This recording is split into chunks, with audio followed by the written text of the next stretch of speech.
Bonjour et bienvenue au podcast SOS Business. Aujourd'hui, on va parler de marketing.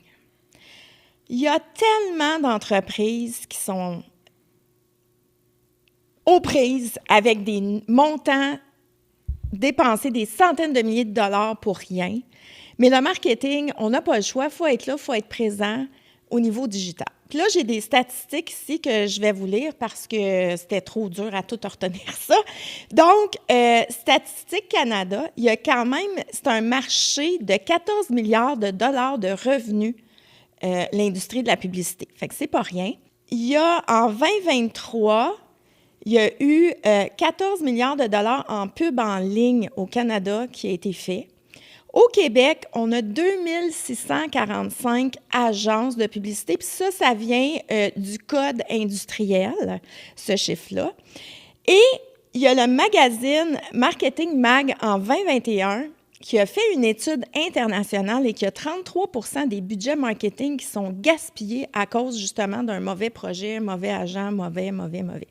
Donc, quand je dis qu'on dépense bien de l'argent pour rien, c'est vrai et beaucoup d'entreprises n'ont pas ces moyens-là. Donc, aujourd'hui, j'ai la chance d'accueillir avec moi Penny Lamarre, qui est une... je vais la laisser se présenter. Fait que bonjour Penny, merci d'être là pour jaser avec moi de marketing aujourd'hui. Je suis contente d'être là, merci de m'accueillir. Donc Penny Lamarre, stratège marketing, coach en PNL. Donc je combine les deux dans le fond parce que stratégiquement, les mots qu'on utilise ont un impact direct sur le marketing. Donc, il y a peut-être des petites stratégies que je vais partager avec vous.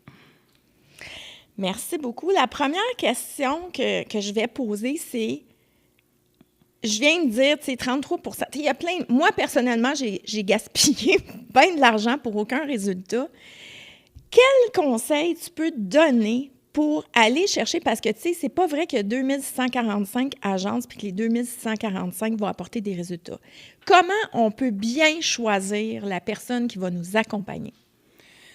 En fait, aujourd'hui, c'est un défi de plus en plus, je te dirais, parce qu'avec l'intelligence artificielle, il y a beaucoup d'agences qui peuvent peut-être faire surface, qui n'ont peut-être pas l'expérience, l'expertise, et il y a certaines agences qui vont aller de devant, puis vont aller un petit peu plus loin en utilisant les IA. Donc, ceci dit, pour ma part, moi aussi, en étant directrice de marketing dans plusieurs entreprises au travers de ma carrière, j'ai eu des problématiques où justement, il y a des sommes qui ont été investies parce que je suis arrivée dans un projet, le mandat avait été donné, la personne n'avait pas les compétences. Donc, assurez-vous d'avoir un plan clair, net et précis avec des questions à poser sur les compétences. Puis faites pas juste demander parce que la personne, ça se peut qu'elle va dire du n'importe quoi, elle a des scripts déjà préétablis. Demandez de voir des résultats. Demandez aussi, moi, une stratégie que je fais maintenant, c'est que je vais demander à l'entreprise que je mandate de me donner peut-être les 5, 6, 7 dernières factures que je demande d'enlever les montants, puis peut-être des informations sensibles. Mais je téléphone ces clients-là pour demander est-ce que la personne est compétente? Est-ce qu'elle a livré la marchandise ou le mandat dans les délais prescrits? Est-ce que les résultats sont là selon les indicateurs de performance qu'on va avoir mis en place? Grosso modo, c'est une des stratégies, mais il y en a beaucoup d'autres. Là, tu as parlé aussi d'IA. Ça, j'aimerais ça en parler parce qu'on a discuté un petit peu d'IA ensemble. L'intelligence artificielle, il y a plusieurs personnes qui l'utilisent. Moi-même, je l'utilise aussi, mais il y a des choses fondamentales que plusieurs personnes ne savent pas puis utilisent peut-être pas de la bonne façon. Et finalement, on n'a peut-être pas le meilleur résultat. Puis il y en a beaucoup qui s'improvisent. Moi, j'ai vu beaucoup d'experts dans toutes sortes de domaines qui s'improvisent. Fait que, qu'est-ce que tu peux nous dire comme 3 choses importantes à savoir pour l'IA en premier? Puis après ça, on ira un peu plus loin. Donc, première chose, c'est... Donc, si on utilise l'IA qui est gratuit versus peut-être un qui est payant, peut avoir une différence sur les résultats.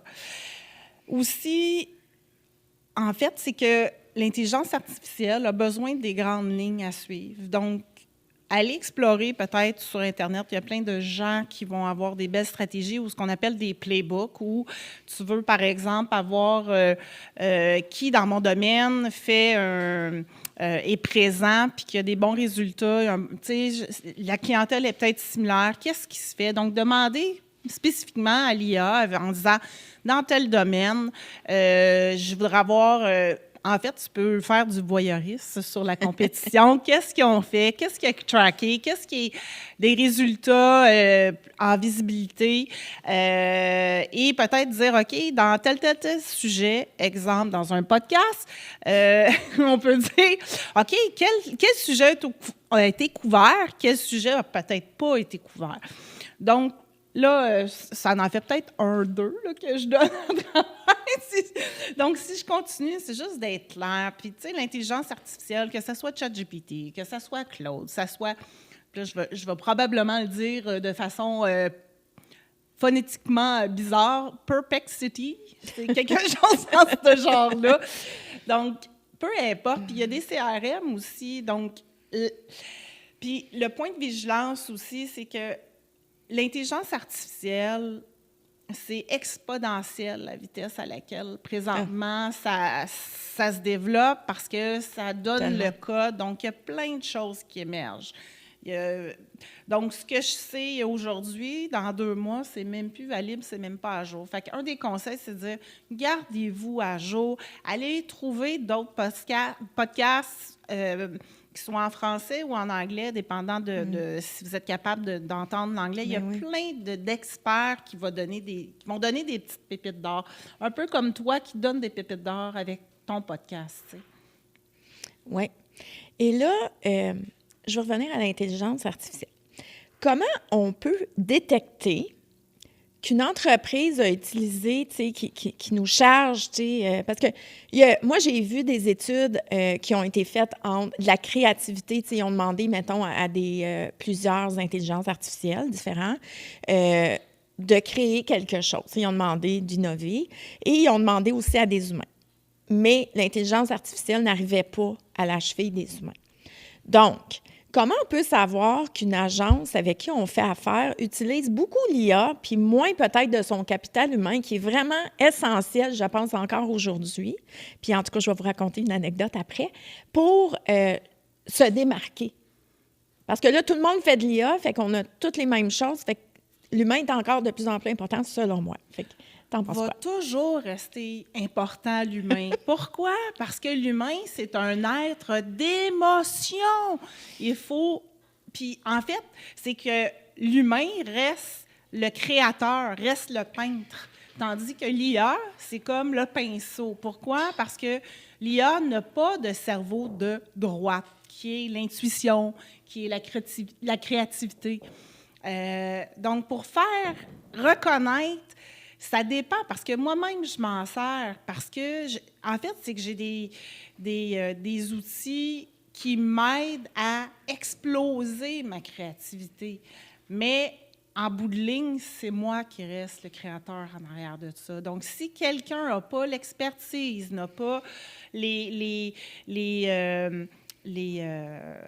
dans le fond, les compétences, c'est sûr que tu vas t'en rendre compte parce que la qualité du rendu ou du livrable ne sera pas là. Et en même temps, ça reste que, tu sais, à la base, moi, j'ai commencé en marketing aussi en faisant de l'infographie, en apprenant sur le tas.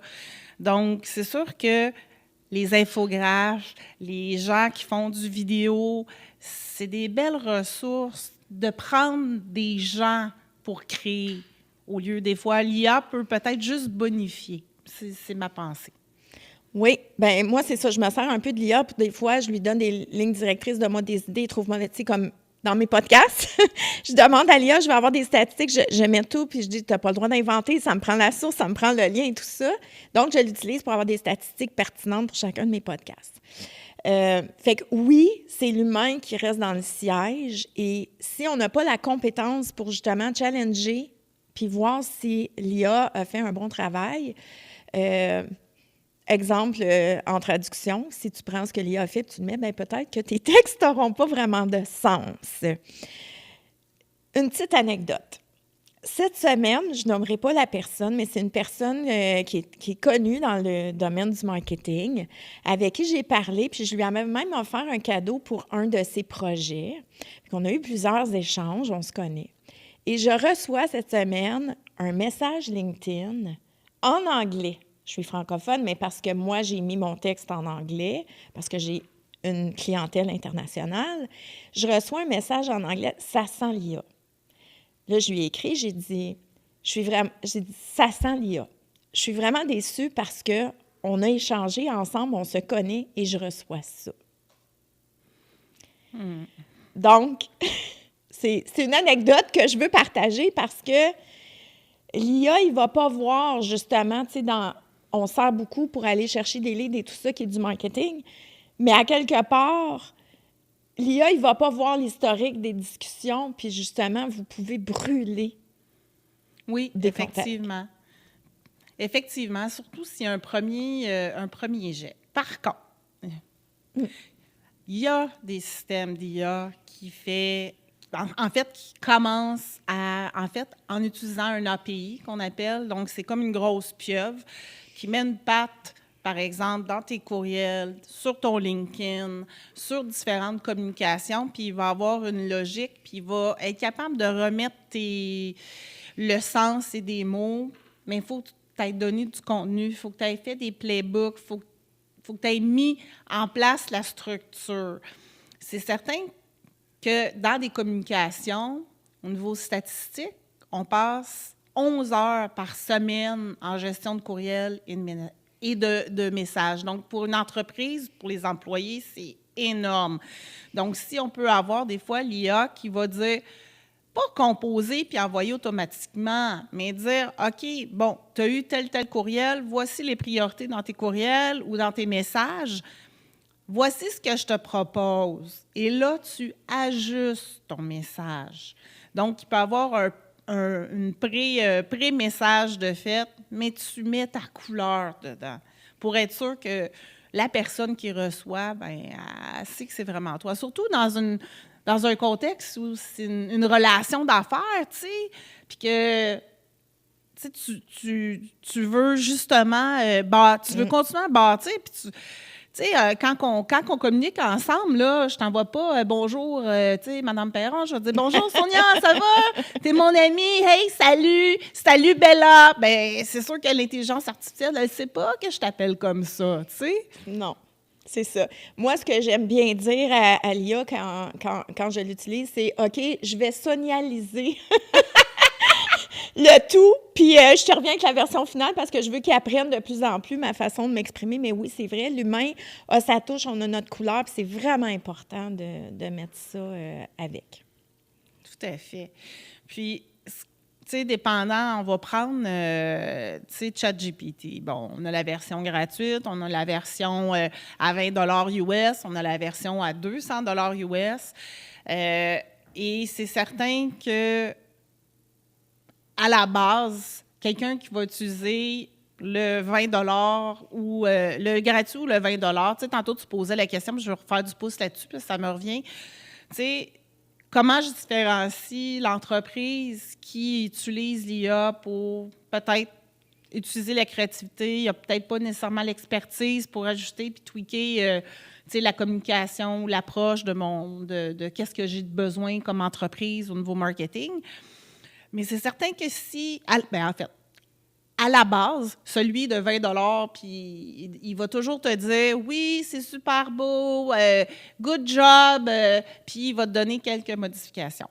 La grosse machine payante, quand tu es en posture d'être capable de te le payer, tu peux te faire ce qu'on appelle un board virtuel. Donc, exemple, tu pourrais dire, bon, moi, j'ai besoin de quelqu'un en marketing avec telle expertise d'un grand domaine de peu importe. Là, je veux quelqu'un en publicité. Et là, tu vas demander à ChatGPT de faire des profils de chaque personne sur qu'est-ce qu'ils posent, comment ils parlent, c'est quoi les stratégies d'entreprise, c'est quoi dans le fond, leurs compétences spécifiques. Ils ont-tu écrit des livres? Ils ont-tu des e-books? Y a-tu des podcasts? Donc, de faire des personas Et là, tu peux avoir un board virtuel. Et là, tu vas demander, dire, OK, bien là, moi, j'ai telle action où je veux développer ma communauté pour X, Y, exemple, pour mon podcast. Et là, individuellement, ton board, c'est comme ton conseil d'administration, tu sais. Puis toi, tu restes le directeur général de ton entreprise. Bien, il va te donner spécifiquement, selon les personas et un peu dans leurs mots et avec leur stratégie, tu vas avoir un meilleur alignement. Mais ça, c'est la grosse machine. Oui, c'est ça. Et si on revient dans le fond, tu sais, il y a beaucoup, on a besoin beaucoup de s'instruire par rapport à l'IA. Il y a beaucoup de formations gratuites, il y a plein d'informations. Et c'est un outil qui est là. Mais comme dans les années 80, quand l'ordinateur est arrivé, on disait « Ah, les ordinateurs vont remplacer, on va tous perdre nos jobs, vont remplacer les humains. » Bien, je ne pense pas que l'IA va remplacer l'humain. L'IA, c'est un outil encore qui va venir améliorer notre productivité, oui, mais ça ne remplace pas. Si on a une entrevue, j'aimerais ça peut-être finir à ce point-là. J'ai une entrevue comme là avec toi, je veux t'engager pour faire mon marketing. Tu peux-tu nous donner 5 astuces ou 5 points qu'on devrait discuter avec la personne puis qui va nous donner des indices clairs de ses compétences en partant? En fait, c'est difficile de dire 5 points spécifiques parce que d'un client à l'autre ou d'un fournisseur à l'autre, il faut que tu te sers de ton intuition pour aller pister puis aller chercher les bonnes informations. Mais c'est certain, c'est de demander, premièrement, est-ce que c'est toi qui fais le travail in-house ou tu embauches à l'externe? Ah. Parce que ça se peut que tu embauches en Inde ou quelque part dans la francophonie, quelqu'un à quelque part qui coûte moins cher, mais n'aura peut-être pas le sens au niveau culturel de qu'est-ce que tu veux. Exemple. Donc, ça, c'est une des questions. Parce que moi, ça m'est déjà... une des questions, oui, parce que moi, ça m'est déjà arrivé que j'ai mandaté quelqu'un, puis jadis, quand j'étais plus junior, puis ce que je me suis rendu compte, c'est que il ne me donnait pas les réponses que j'avais de besoin parce que là, il fallait qu'il demande à l'autre personne, il était rendu dans le projet. Donc, ça a créé une dynamique qui était particulière. Fait que ça, c'est une chose. Deuxièmement aussi, c'est de peut-être savoir combien de projets il livre par année. Tu sais, ça peut être une idée. Puis, c'est quoi spécifiquement sa zone de génie? Parce que d'un spécialiste ou l'autre, surtout quand on va prendre, tu sais, je vais parler de moi. Quand j'étais au début, puis je commençais, je voulais avoir beaucoup de mandats, donc je prenais à peu près n'importe quoi. Je n'étais pas bonne dans n'importe quoi. J'apprenais sur le tas des fois aussi. Fait que juste de s'assurer des compétences de la personne. Puis comme je disais tantôt, je reviens avec ça. Peut-être de demander des factures, tu sais, de clients pour être capable de prendre des références. Ouais. C'est tellement important. Comme je disais, il livre-tu à temps?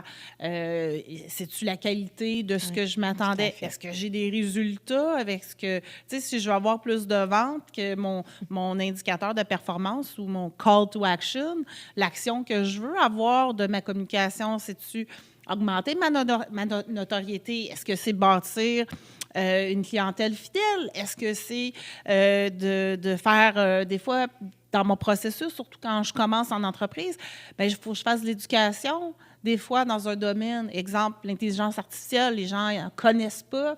Bon, bien, je dois faire de l'éducation pour que les gens allument sur, bon, bien, c'est peut-être un besoin. Puis, je dirais, allez avec votre senti. Est-ce que la personne, elle a une bonne vibe pour vous? Est-ce que ça coule quand vous communiquez, quand vous échangez?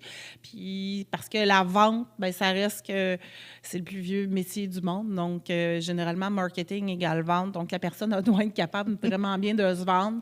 Donc, assurez-vous de poser les bonnes questions, peut-être, puis demandez... avez-vous déjà eu une situation avec un client? Tu sais, un peu comme qu'est-ce qu'on fait en entreprise, la question qu'on a, tu sais, as-tu déjà eu des mauvaises relations avec tes collègues, tes patrons? Oui. Comment, tu sais, c'est quoi la résultante de ça? Qu'est-ce que tu as fait? Qu'est-ce que tu as fait de différent? Tu ferais peut-être de différent, en fait, dans la situation. Donc, parce qu'on a toutes des situations avec des clients, des fois, que ça colle pas. Puis si la personne est moindrement je vais dire, victime dans son rôle, dans sa posture. Ça va être la faute du client, la faute de la situation, la faute de ne pas avoir les délais. Ça, c'est pour moi, là, c'est un gros indicateur à dire. Parce que moi, ce que je vais avoir, c'est une vision claire, une personne qui est compétente et quelqu'un qui est imputable et responsable. Donc, puis être capable de dire, je ne l'ai pas fait, je ne sais pas, puis d'être honnête, d'être intègre par rapport à ça, mais de savoir aussi, si je ne le sais pas, bien, moi, je vais premièrement dire, bien, dans mon réseau, j'ai peut-être quelqu'un qui va pouvoir t'aider. Donc, d'être humble, de sentir ça, cette humilité-là aussi. Bien, merci beaucoup, Penny. Alors, on a finalisé avec ça, les choses à retenir et à mettre en place. Merci à tous d'avoir été là avec nous aujourd'hui. Merci, Penny, d'avoir été avec moi et d'avoir généreusement partagé tous ces trucs et astuces. Alors, merci tout le monde. Passez une belle journée. À la prochaine.